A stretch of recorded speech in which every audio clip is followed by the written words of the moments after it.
A very good morning to you. Welcome to another edition of Hello Day right here on Y254. Well, I am taking over from my fantastic co-host. Of course, we do have our usual Kalamival Hilda Wadibi, but today we did have Barry Moses and our guest presenter, the lovely Feline. That SMS number is 22162 if you want to interact with us. And of course, please begin your text message with YM254. Now, today on Hello Day, we focus on the arts as we always do every Friday. And of course, making headlines in the world of entertainment is the film Rafiki. Now, as you probably know, the movie is directed by Wanuri. It is set to premiere at this year's 71st Kenyan Film Festival. And of course, having released this movie, or actually having talked about this movie, we found out that, of course, Kenya Film Classification Board Ezekiel Chief Mutua banned the film because it contains homosexual scenes. And we actually do want to get the details on that and, of course, the truth, the story behind it. And so in studio with me, we do have supporting actor from the film Rafiki and, of course, media personality Jimmy Gathu with us today. Good to see you, Shaka. Good to see you too. Good to see you too. All right. So Ezekiel Mutua. Homosexual scenes. That's interesting. Yes. That's what he said. That's what he said. Of course, especially on his tweets. Yeah. But before we begin, Jimmy, I've got to say congratulations for making it this far in the game. Your media personality, we've always known. We've grown up watching you. Now you're acting. Okay, you have been acting, but how did you jump into this before we actually get into the controversial aspect of it? So I actually was an actor before I got into media. Yeah. A stage actor. So I, one of the founding members of Mbala Mwezi Players. Yeah. I don't know how many plays we did at the National Theatre. Then I moved to Phoenix for a bit. I don't know how many I did there. But actually, it was my transition to Phoenix in between. Yeah. I joined. Actually, I first started here. Yeah. At KBC. Nice. For about Welcome 6 months. Home. Yeah, I know. Both TV and radio. So at some point, I actually, before the FM stations came in, we had a breakfast show every Wednesday called Live at Cafe Hard Rock. Yeah. That was airing every Wednesday. So. So this is like home, really. So I started off as a stage actor before I got into media. Yeah. I think after some time, got into film. I think I did Psychiatry 2 at some point, and then got into television series. I did Changes season 2 and 3. Did State House season 1, and then now this movie. Yeah. Yeah. This historical or groundbreaking movie. I'm thinking, when you looked at the script, you said you want to be part of this. You know, yes. When Wanuri approached you. Yes. Okay, yes. So what is it about it that drove you to be part of Rafiki? So, because one thing, it's a conversation that is already happening. Yeah. And not the conversation in terms of whether it's about homosexuality or whatever. It's a conversation that parents are having. Questions in terms of from early pregnancies to teenage pregnancies, to teenagers having sex way before their time, to questions of homosexuality, to questions of how early then should one start taking care of their child. Is it when your wife is pregnant? Is it when your baby or your baby is 6 years? Those questions are there, and they're confusing to our parents, or to parents, me being one of them. So Rafiki is not a movie about homosexuality, and that's what I want to say. It's a movie about decisions young people make that affect their parents, affect their family, affect the community they live in, society, and the greater country as a whole. Okay. We might as well have shot a movie about a girl who was pregnant at 12 or 9. Yeah. So, and hence the reason why, contrary to what people are saying, there are no nude scenes. There are no homosexual scenes. What is going on? Yeah. Honestly, there is only one scene where the two girls kiss. And it's not slobbery or very passionate. It's a very short kiss. Yeah. Right? No nude scenes, nothing. So that's the bit that's a bit wanting in terms of why the ban. All right. So it's a movie about conversations that parents are having or must begin to have, Yeah. and will begin to have because it is already happening. Yeah, from teenage issues to marital issues. Yeah. So look at this movie as as an example of such conversations. Okay. Yeah. Now, because it is premiering outside the country, Yeah. of course, Kenyans haven't yet gotten to see it and critique it. But how does that make you feel in terms of how you want to start this conversation? Yeah. And, you know, you guys are just being told and being pounded with, it's a lesbian film, it's a lesbian film, it's a lesbian film. First of all, Yeah. and I have a lot of respect for Ezekiel Mutua. Yeah. I've known him for many years. We've been in the industry together. Yeah. I have a lot of respect in terms of him being one of the people who've shaped journalism in this country for 4 years. Secondly, we're not contesting the ban. Yeah. He has a mandate. Kenya Film Classification Board has a mandate because we as parents demanded that mandate. We demanded a body that can be able to look at Regulate, content exactly yeah. to protect our children. So we are the ones who put him there. Yeah. So we can't at the same time then say, oh, no, stop what you're doing. No, he's doing what we've asked him to do. Yeah.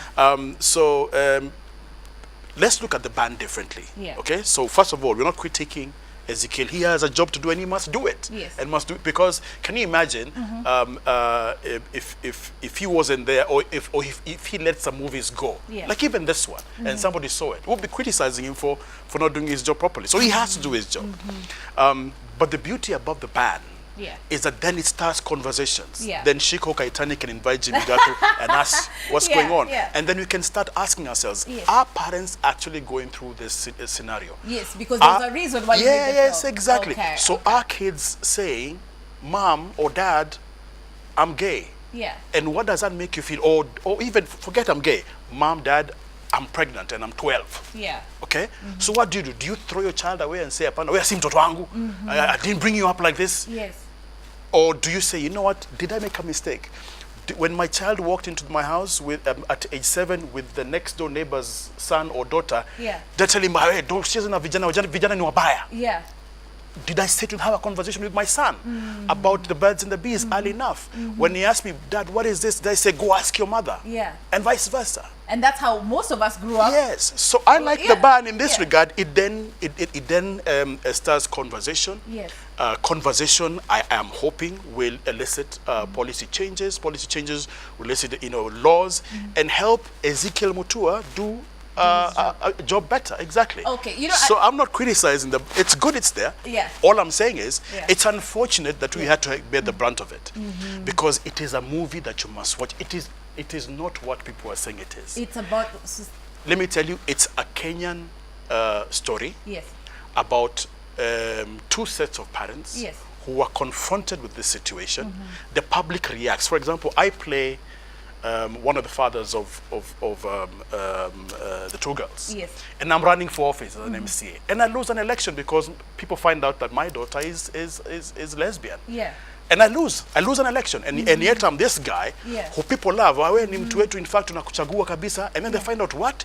It's so un-African. Exactly. Yes. In fact, that's in the movie. Yes. It's a typical Kenyan or African reaction in Yeah. a situation like this. Just like how if people found out that you have a daughter who's 12 and she's pregnant, they'll say, kwani mama kumfunza vitu. Exactly. Same scenario. Yeah, And yeah. they are beaten thoroughly in the movie. Yeah. They are beaten thoroughly. Just like how it would happen in Kenya. Yeah, yeah. And at the end of the day, no one wins. You know? I think the bit where Ezekiel, the problem is how the movie ends. Yeah. But there are different perspectives. So he's banded based on obviously reports from his people who watch movies. Right. And fine. It's unfortunate that people Yeah. will not watch this movie because it is a brilliant movie. It is a Kenyan movie done in urban Kenyan speak. Yes. How vile Nairobians vile sisi huongea. Yeah. A powerful story. In fact, if you remember that Ezekiel had an interview in a certain station and he praised it because he called me and said, it's a powerful movie. Yes. It's a powerful story. I'm like, Yeah. yes, it's a powerful story. But sadly, it won't be watched by Kenyans. Sadly. Kenyans can also be. Because even when I was introducing, I actually referred to him as Ezekiel Chief Mutua. Yes, So we yes, like yes. to call him, 'cause Yeah, he's Chief, the yeah, down yeah. one, yeah, so Chief. And the thing is, people don't seem to see this side of him, that he can actually praise movie. People actually see him being more of a critique, which is sad. And yes, and Which you is know, sad. ruling with an iron fist. Because many would actually argue and ask, by the way, even when he banned Melanin by Sauti Sol, Yes. and people asked, okay, what is the difference between playing Melanin and Yeah. your regular Western music videos? True. So should True. we now go back? True. You see, Yeah. I think, and I'll say it again. First of all, Ezekiel has a lot of support. Almost 85 to 90% of parents in this country support what he does. Also, let me say, it's a fact. Yeah. Also, let me say, we parents are the ones who demanded an expansion of a service in the film, in the film service, in terms of making sure that our kids watch content that is palatable to them. Yeah. We are the ones, so we can't go back and criticize. But I think eventually what is going to happen, because you're right, I had a conversation with him, and he says, Jimmy, this is powerful. Yeah. It's a true Kenyan depiction of how these things work. It's Yeah. a powerful story. Yeah. So I think what's going to happen, if so long as the conversations continue and begin to question, so are Kenyan adults unable to make decisions based on what they see? Are they driven by content? Yeah. Are their decisions based on content, or do they sit and say, wait a minute, that's a little different? Yeah. Because it is. Let me tell you how this happened. Yeah. So Anuri gives me this script. Yeah. Of course, I share it with my wife, and I say, hey, so there's this movie. Yeah. So we go through the script together. Yeah. I give it to my wife, she goes through it. I asked her, what do you think? She said, okay. It could either make you or break you. I said, yeah, but I'm with you throughout. Because it was an easy decision to make. It was because it was a Kenyan story. Yeah. Then out of the blue, my daughter, second born, Jasmine, was 17 now, tells me, so Dad, something happened in school. I'm like, what? It says, so a friend of mine finally reveals to us that she's lesbian. And I was like, wow, okay. So what happens? Like, well, some guys, told her, hey, I was, I was like, wow, because I know your thoughts about homosexuality. I'm like, okay. Then 5 seconds, she says, Dad, what would you do if I walked up to you and said I'm lesbian? That is a very good question. And of course, naturally, I'm like, Ati, when he said, no, I'm not. Because you've raised me. I started talking to my kids about the birds and the bees way early. Yeah. Because, you kind of see these things happening. Yeah. The world has changed. We don't have, our kids are so exposed to information better than we were before. Exactly. So I said, the first thing that came out of my mouth was, I can't throw you out, you're my child. So, but would you be disappointed? I said, yeah, I would be. Why? Yeah. And we started having that conversation. Yeah. So she wanted to understand, so what is this whole big thing about homosexuality that confuses young guys and completely freaks out parents? Because in this movie, it's about two parents who one is against her decision and this other one is for. Yeah. And this child is sitting watching these adults and wondering, can an adult please explain to me what's happening to me? But I don't know, Jimmy, how do you think we need to approach this discussion? Because even for me, I know it's a murky area. It's not. Discussing homosexuality with the youth, what is your suggested plan? Because like we said, I like that.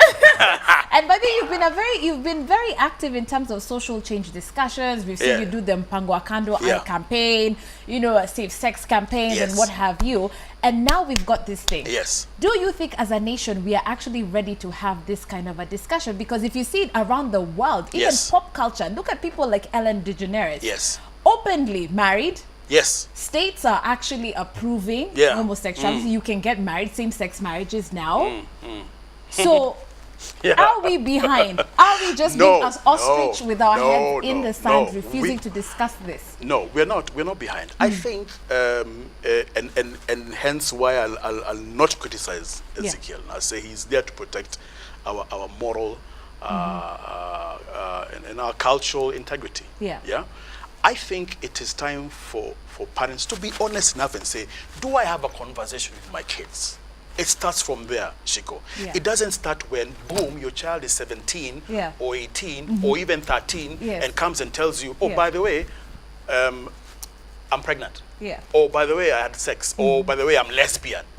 That conversation doesn't start when your child is 13. It starts when your child is 6 or the day says, whoa, what is this? That time. Yes. Don't say, go ask your mother. And don't get a mama. No. Yeah. When don't get a babako. No. Yeah. Or don't, wachana vijana. Don't talk to boys. Boys are bad. Yeah. I think boys are bad, yeah. But you know you were a boy before. Yes. So when do boys become good? Yeah. It is a conversation that must start within our context, within Africa, within not just African context, but within our context as parents. Yes. You must have a conversation with your kids. If you don't, then what do you expect? Yeah. You know, if you don't have a conversation about the birds and the bees, and then boom, your toy is pregnant. Or if you don't have a conversation about what is this about sexuality, yes, about relationships, about boys and girls, that is only for secluded people. Yes. And yet kids grow towards that. You know, so what are you saying? True. 22162 is that SMS number, okay? We want you to interact with us. Do you have questions that you actually would like to throw also to Jimmy Gathu, because he's part of this film known as Rafiki that is definitely stirring, you know, making headlines, okay? Because it is making headlines. Controversy, scandals. That's what you know, it as is my so funny. would say, scandals. It is so funny that the only person in this conversation who's watched the movie is Ezekiel Mutua. This is so unfair. This is no one else has.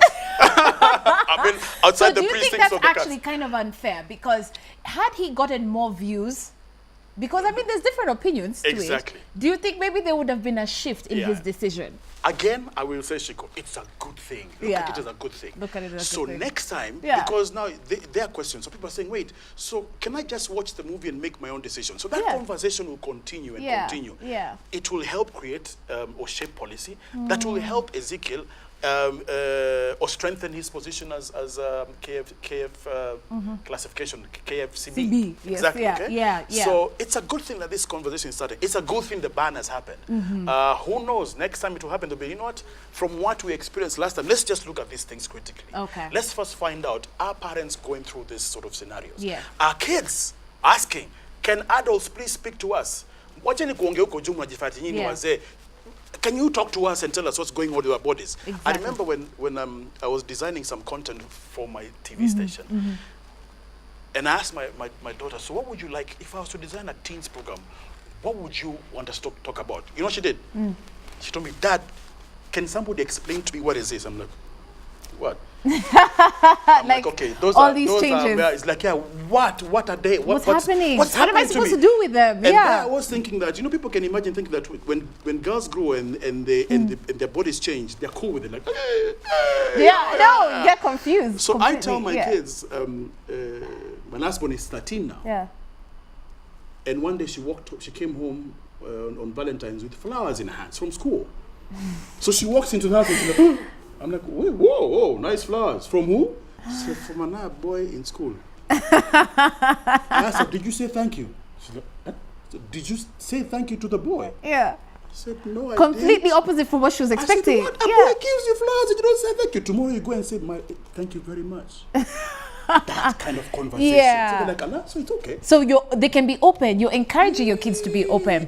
Okay, now that this being a youth channel. Not just open, but to also understand. Because the moment they begin to ask questions and you don't answer them, they will find them somewhere else. It's true. So that somewhere else, what kind of answers will they get from somewhere else? Okay. Why don't you be the custodian of information or explain to them what it is. You know, people say, ati have vijana siku hizi wanajua mingi. Hawajui mingi, wamesikia mingi. All they want is, can you explain what this means? Right. You know? Right. And so they spawn all over the net. So if there's all these swear words, and now music has, it's now easy, it's now cool to cuss. Yeah. But if you don't explain to kids what those cuss words mean, they'll just adopt it and continue. Whatever. It's norm. One day you were Guineas and then somebody starts in the channel. Yeah, I know. Why do you say that? Because I heard it in a song. Yeah. And it's a bad word. Yeah, but I asked you, you didn't explain it to me. Okay. Now, like I said before we get back to the movie and discuss other things other than Rafiki. This is as much as fine, we're having a good time on set. I believe that in some way this discussion needs to be expounded. Yes. We need to hit deeper. Yes. But I want you to speak to the young people who are watching who could be in this particular situation, Jimmy. And I believe now that you've explained it, this is why you guys you felt like you had a mandate even with Wanuri, as you know, as you guys were getting, you know, this movie made. Like you had something that you wanted to tell the Kenyan public, you know. What do you have to say to young people who are actually watching and feel like, okay, you know what, I'm by myself, I could be going through this. Maybe a film like Rafiki is the only thing I can relate to. Good question. Talk. Just find somebody who has information, and sometimes not really your peers. And this I'm talking through experience. For most of us, we go at a time when it was taboo to talk about sex. Yes. It was taboo to talk about anything until you are an adult. Right. Okay. And even then, it was still questionable. Now you've got parents who can, you know, who are also going through the same scenario, but they want you to say, you know, so this is what I'm feeling. I'm in boarding school. There's a boy who touched me and I felt funny. Yeah. Is that okay? Don't be scared of asking that question, because the moment you don't, then you see parents don't know. And even if they are scared of such things, you must, it has to be a conversation that must happen. Okay? Ask, because all this information you're getting is just information. Somebody else with experience or with the know-how can explain it to you, can unpack it for you. Right. So don't be bold to say, you know what, I'm philangaing free, you know, it's the youth thing, it's us Generation Z, that's how we roll. And then you make mistakes. Yeah. Look at the number of suicides that are there, you know, between the ages of, what, is it 12 now? 12 to 18? It's a lot. And guys are committing suicide not because they want to, it's because it's, you know, I'm confused. Let me tell you something. Interacting with young people, okay, I'm going to say I'm young, but are you? No. Okay. All right. As we talk to young people, you actually find out, even as we're talking about homosexuality, gayism is fashion. It's not because they necessarily have a liking for the same sex. They're doing it because it looks cool. And I got shocked to find out that it's actually fashion. So you see, like you said, if nobody's actually talking about it, then what? Exactly. So you see, it's how do I put it? Conversation is important. Okay. I have my feelings. I have very strong feelings about homosexuality, and it is because of that. And I'll say it boldly. I've had conversations with my kids. When my eldest daughter told me I know she's pregnant, I was thank you, you know. When my kids tell me, okay, Dad, you know, there's like a boy who's told me I'm looking good, I say, go and say thank you. You know, such thing. It feels good because it's conversations that must happen. If you want, if you, like, you're right. It's a fashion to say I'm gay. I'm not sure it's a cool thing. And maybe guys read and talk, you know, whatever. Yeah, I mean, no pun intended. Exactly. Like, you know, you're just giving your opinion. Exactly. But I just think it is things that young guys are going about, and they've been asking questions and nobody has answered them. Okay. And not just about homosexuality. About teenage sex. And it is all about your, you know, kids, you know, your body changing. And then something happens. It could be a touch. It could be somebody saying, wow, hey, Shiko, now these days you're looking good. Well, but lakini I am, eh? And then somebody tells you, you know what, if you don't have sex with me, then you're not the coolest chick. It's that. It's Shiko. How do you arrest that? It's true. So she comes and tells her mother, Mom, is it bad to have sex? Hey! That's true.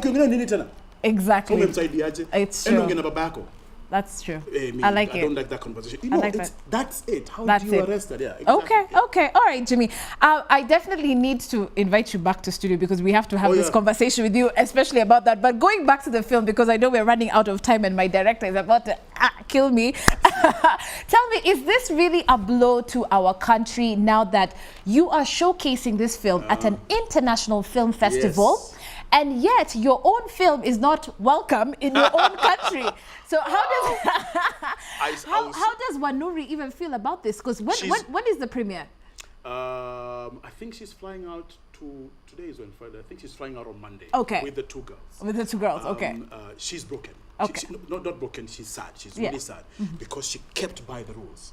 She made sure there were no nude scenes. She made sure there were no, overt homosexual scenes. She made sure there were no violence against women. She stuck by the rules. Yeah. And by the way, if the truth be told, the reason why this movie was banned, it will shock many, because it is not what's out there. Really? But that I will leave for Ezekiel Mutua to really be honest and talk, because he spoke about it before. And it's a powerful story. There's some things we're trying to adjust. Yeah. Maybe somebody should ask what are those things we're trying to adjust, because we did not insert any scenes, as everyone is saying. Exactly. So she's sad. It's not going to be shown in Kenya. We feel sad because it, we worked very hard towards it. Yeah. We kept by the rules. It is sad that we are unable to show the first ever feature film to be featured at the Cannes Film Festival and not be shown here. Yeah. And I'm not so sure guys will not be able to access it. You know, Kenyans. We have our ways, but Okay. Well, but I'm just happy that this has elicited conversation, and the conversation will bear fruit. Okay. All right. Whichever way. So we've got to say, first of all, congratulations for making this far, because I mean, I think Wanuri is the first person from Kenya to actually be invited to actually to the Cannes Film Festival. Yes, the Cannes. So I mean, that's huge. That's huge. It's huge. Despite what's going on, I mean, congratulations. How other African countries are looking at Kenya because of this movie. Fantastic. I love it. But that's but all in good faith. Yeah. Let's not blame anyone. Yes. There's a process to everything, and. All right, so thank you so much for the text messages that have been coming through 22162. I want to sample a few in just a moment, but before Jimmy goes, for those of us who grew up watching Jimmy, okay, we all know him as Jimmy. That's like his official names. His stage name is Jimmy Jam, Jimmy Jamadelic. So Jimmy Jam Jamadelic was 1990. When did I start? Okay, so I was here 6 months, then 19. So let's say 91 to 2000. To 98. There's people in this studio who are born after 91. 2000. So 2000, I stopped. Oh my God, that's what I'm saying, Jimmy, let me tell you, for those of us who are passionate about TV, and this is our life, and we are so loyal to this profession. If it wasn't for people like you, the finance Korashis, the Catherine Kasavulis, it wasn't easier. I mean, wow, you've come a long way. That's why I was so impressed when I was watching. For me, when I look at music programs that have local music content, it blows my mind. Really? Back in the day, I remember. I'm not going to mention his name. So one of my bosses in a certain station, so Channel O came. Yeah. Or music from South Africa came. Channel O. And I told my boss, you know what? I think this would be tricky. Why don't we shoot our own local music videos, and begin to air them? Why are we bringing somebody from outside to come and bring them their own stuff? It's going to mess our industry. He told me, have you been to the carnival? I'm like, yes. Have you heard the music they play? I'm like, yes. Do they play local music? I'm like, I said, no, but we can start. No. Do they play local music? I said, no, because we haven't helped build the industry. He said, then don't be stupid. We're going to bring this foreign channel here. They're going to start playing their music, and we are sorted. Wow. I told him, boss, you'll regret it. And here we are. 2 years later, we went to Carnival, and we were standing to each other. And they were playing mixes and mixes and mixes of local music. Wow. He told me, boss, I want to apologize to you. But the damage had been done because now there was all this influx of African music and so on and so forth. I think if we had, again, arrested that situation at that time, had we begun supporting local music at that time? In the 90s. Oh my God. Would be so far. Oh, yes. Would be so far. I remember I played a local song in another station. I got a memo. You got a memo. I was told, why are you playing that Kenyan music? I can't remember. Can you believe that? Why did you play that song? You're not supposed to play this. You're supposed to play this kind of music. I got a memo. A Juakali song. I think about it, I almost lost my job, but man. Why did you play that song? Jimmy, you are just too much fun. So let me tell you, if there's one thing I remember about your show on Jamadelic on KTN at that time, was you playing She's Playing Hard to Get. Hey! I used to play hip hop hooray. I know. And at that time, because I was a musician at that time when I joined KTN. Yeah. And for me, it was, I really wanted, I got in there because I wanted to then usher in local music, because I was in it. Yeah. And I knew there was a change in the industry. Yeah. There was talent, there was something creative happening in the music industry in the 90s. Yeah. And I wanted to introduce it, and I did the best I could, you know. I hope. So people like Kalamashaka. Yeah. You know, I'm the one who introduced Hardstone. them. Hardstone. Yes. I introduced them to Ted Josam, like, Ted, where you come to Carnival, there's some 3 guys from, I think, K-South, I can't remember, Dandora. Yeah. Come and watch them. He's like, what? Yeah. Carnival. And that was Kalamashaka. So I was, you know, it was just this thing we had with Bob Kyoko back in the day. Bob Kyoko, oh my God. And we sit down and like, what, man, we suffered for it. Yeah, but well in. High five. And it's a good thing. Yeah, say hi to the rest of High Five. Okay, let me sample a few text messages here, Jimmy, before we say goodbye. We want to say a big thank you here. We can see a text message from Shiro, who says that she's watching from Nairobi. Jomna from Danda, BB. Okay, thank you so much for that. Supporting the dance crew that was here earlier on, and says that the dance crew wako tops to sana. We also do have someone here who goes by the name of Ray. Asante sana. Walter saying that by the way, the dance crew was definitely good. Outfits, okay, a bit wanting, but I will pass the message. Thank you so much, Walter, for that. Also, we do have Timi, Asante sana for that. We also do have Mark Mutiso, who is from Lugari, Kakamega, watching. Thank you so much. We do appreciate the love. Jimmy Jamadelic. It's time to say goodbye. Thanks for having me. Really appreciate it. I appreciate it. Okay, you gotta say bye to the guys. No, bye. No, do it like your Jimmy Jam. You see, my Jimmy Jam, man, that was years ago. So I don't know how to do it now. Yeah. Say Jimmy Jam Jamadelic on Y254. Hi, this is Jimmy Jam Jamadelic on Y254. Woohoo! Thank you for having me. All right, have a good day, guys. Thank you so much on behalf of everyone, of course, right here at Y254. We appreciate you. Enjoy the weekend. Stay safe. We'll see you on Monday. Bye-bye.